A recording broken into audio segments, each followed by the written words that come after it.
My name is Nick Karapasas. I'm a chiropractic physician here at the Community Health Center in Enfield.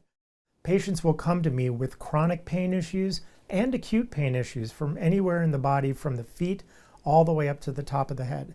Pain affects everything.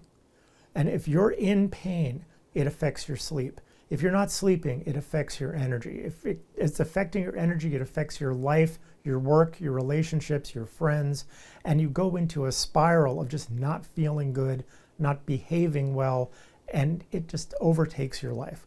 One of the things that I see from our patients is that they think pain is normal, and pain is never normal.